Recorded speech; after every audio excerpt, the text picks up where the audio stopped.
இன்றைய முக்கிய செய்திகள். தமிழ்நாட்டில் புதிய மக்கள் இயக்கம் தொடங்கியுள்ளதாக நடிகர் ரஜினிகாந்த் அவர்களின் மனைவி லதா ரஜினிகாந்த் அவர்கள் வீடியோ ஒன்றை பதிவிட்டுள்ளார். இந்தியாவில் 3 லட்சம் கோடி ரூபாய் முதலீடு செய்வதுடன் 5 ஜிகாவாட் அளவிலான தரவு மையம் ஒன்றை ஏர் ட்ரங்க் நிறுவனம் அமைக்க உள்ளதாக பிரதமர் நரேந்திர மோடி அவர்கள் அறிவித்துள்ளார். முதலமைச்சர் விஜய் அவர்களின் தலைமையிலான தாவேகா அரசின் முதல் சட்டப்பேரவை கூட்டத்தொடர் ஜூன் 18ஆம் தேதி ஆளுநர் உரையுடன் தொடங்குகிறது என்று தகவல் வெளியாகியுள்ளது. ஜூன் 11ஆம் தேதி டெல்லியில் அனைத்து மாநில முதல்வர்களும் பங்கேற்கும் நிதி ஆயோக் கூட்டத்தில் பங்கேற்க தமிழக முதல்வர் விஜய் அவர்கள் டெல்லி செல்ல உள்ளதாக தகவல் வெளியாகியுள்ளது. அண்ணாமலை அவர்கள் நம்ம இயக்கம் என்ற தளத்தை தொடங்கியுள்ளார். மேலும் மேற்கண்ட இந்த இணையதளத்தின் மூலம் இந்த இயக்கத்தில் இணைந்து கொள்ளலாம் என்றும் தெரிவிக்கப்பட்டுள்ளது. பாஜகவில் இருந்து விலகுவதாக கடிதம் வழங்கிய அண்ணாமலை அவர்களின் ராஜினாமா முடிவு ஏற்றுக்கொள்ளப்பட்டுள்ளதாக பாஜக தேசிய தலைவர் நிதின் நபீன் அவர்கள் தகவல் தெரிவித்துள்ளார். புதிய அரசியலை நோக்கி புதிய இயக்கத்தை உருவாக்க வேண்டுமென பாஜகவில் இருந்து வெளியேறினேன் என்று அண்ணாமலை அவர்கள் தெரிவித்துள்ளார். தமிழ்நாட்டில் அடுத்த பொதுத் தேர்தலில் நான் தொடங்கும் அரசியல் கட்சி போட்டியிடும் என்று அண்ணாமலை அவர்கள் தெரிவித்துள்ளார். வங்கிகளின் குறுகிய கால கடனுக்காக ரெப்போ வட்டி விகிதம் 5.25% நீடிக்கும் என்று RBI கவர்னர் அறிவித்துள்ளார். 22 கேரட் ஆபண தங்கத்தின் விலை சவரனுக்கு 400 ரூபாய் குறைந்து ஒரு சவரன் 1,15,440 ரூபாயாகவும் 1 கிராம் 14,430 ரூபாய்க்கும் விற்பனை செய்யப்பட்டு வருகிறது.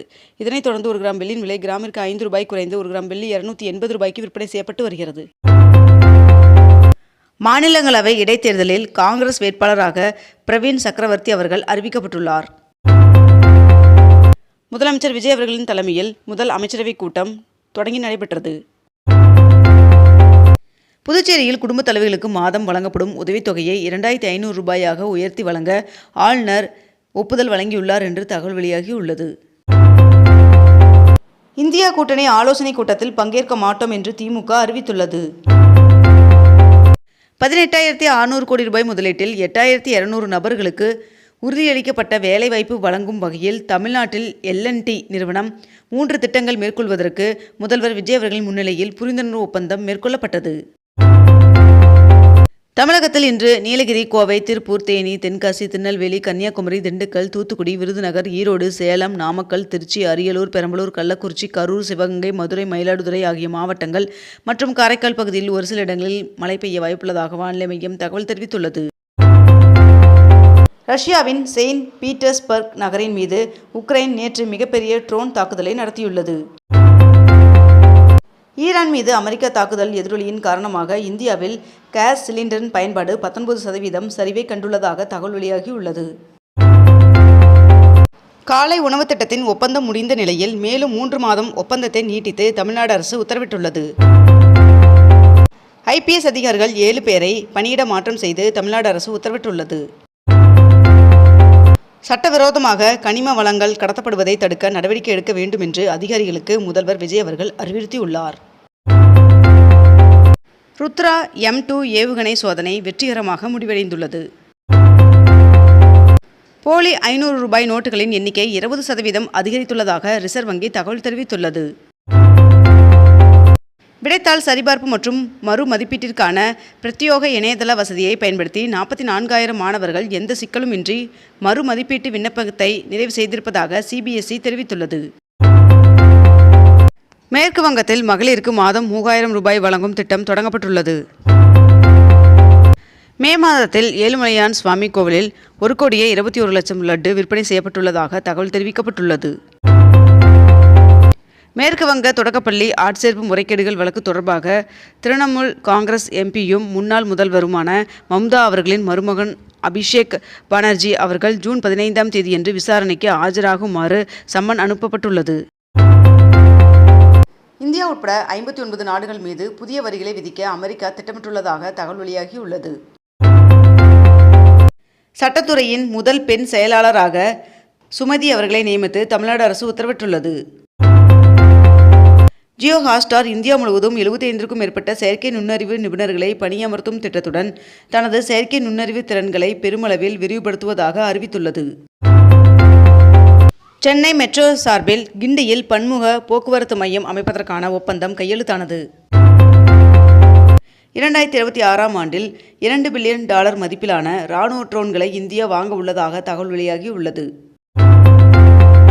இந்தியா கூட்டணியில் இணைய தவேகாவிற்கு காங்கிரஸ் அழைப்பு விடுத்துள்ளதாக தகவல் வெளியாகியுள்ளது. தமிழகத்தில் நேற்று அதிகபட்சமாக சென்னை மீனம்பாக்கத்தில் 105°F வெயில் பதிவாகியுள்ளது. மேட்டூர் அணைக்கு நீர்வரத்து 3816 கனஅடியாக சரிந்துள்ளது. தங்க நகை மதிப்பீட்டாளர் பயிற்சி வருகின்ற ஜூன் 15ஆம் தேதி முதல் 19ஆம் தேதி வரை 5 நாட்கள் நடைபெற உள்ளதாக தெரிவிக்கப்பட்டுள்ளது. திருப்போரூர் ஊராட்சி ஒன்றியத்திற்கு உட்பட்ட பகுதியில் மேற்கொள்ளப்பட்டு வரும் பல்வேறு ஊரக வளர்ச்சி மற்றும் ஊராட்சித்துறை திட்டப்பணிகளை ஊரக வளர்ச்சி மற்றும் நீர்வளத்துறை அமைச்சர் ஆனந்த் அவர்கள் ஆய்வு செய்தார். CBSஇன் புதிய தலைவராக லோகண்டே பிரசாந்த் சீதாராம் அவர்கள் நியமனம் செய்யப்பட்டுள்ளார். கோவை மாவட்ட பஞ்சாயத்திற்கு தேசிய விருது கிடைத்துள்ளது. கோவை மாவட்ட பஞ்சாயத்திற்கு தேசிய விருது கிடைத்துள்ளது. விமான எரிபொருள் விலையை கட்டுப்படுத்த மத்திய அரசு 10,000 கோடி ரூபாய் நிதி ஒதுக்கி உள்ளது என்று தகவல் வெளியாகியுள்ளது. கர்நாடகாவின் 25வது முதலமைச்சராக T.K. சிவகுமார் அவர்கள் பதவியேற்றார். கர்நாடக முதலமைச்சராக பொறுப்பேற்றுள்ள T.K. சிவகுமார் அவர்களுக்கு பிரதமர் நரேந்திர மோடி அவர்கள் வாழ்த்து தெரிவித்துள்ளார். தமிழ்நாடு முழுவதும் மாவட்ட வாரியாக பொறுப்பு அமைச்சர்களை நியமனம் செய்துள்ளார் முதலமைச்சர் ஜோசப் விஜய் அவர்கள். தமிழ்நாட்டில் புதிதாக உருவாக்கப்பட்ட மாவட்டங்கள் மற்றும் நகர்ப்புற உள்ளாட்சி பிரதிநிதிகளின் பதவிக்காலம் 2027ஆம் ஆண்டு பிப்ரவரி வரை இருக்கும் நிலையில் வருகின்ற 2027ஆம் ஆண்டு மார்ச் மாதத்தில் உள்ளாட்சி தேர்தலை நடத்த மாநில தேர்தல் ஆணையம் திட்டமிட்டுள்ளதாக தகவல் வெளியாகியுள்ளது. 180 நாட்கள் விசாவில் இந்தியா வரும் வெளிநாட்டினர் குடியேற்ற விதியில் முக்கிய திருத்தம் மேற்கொள்ளப்பட்டுள்ளதாக தகவல் வெளியாகியுள்ளது. கியூட் மறுதேர்வு வருகின்ற 6 மற்றும் 7 ஆகிய தேதிகளில் நடைபெறும் என்று தேசிய தேர்வு முகமை அறிவித்துள்ளது.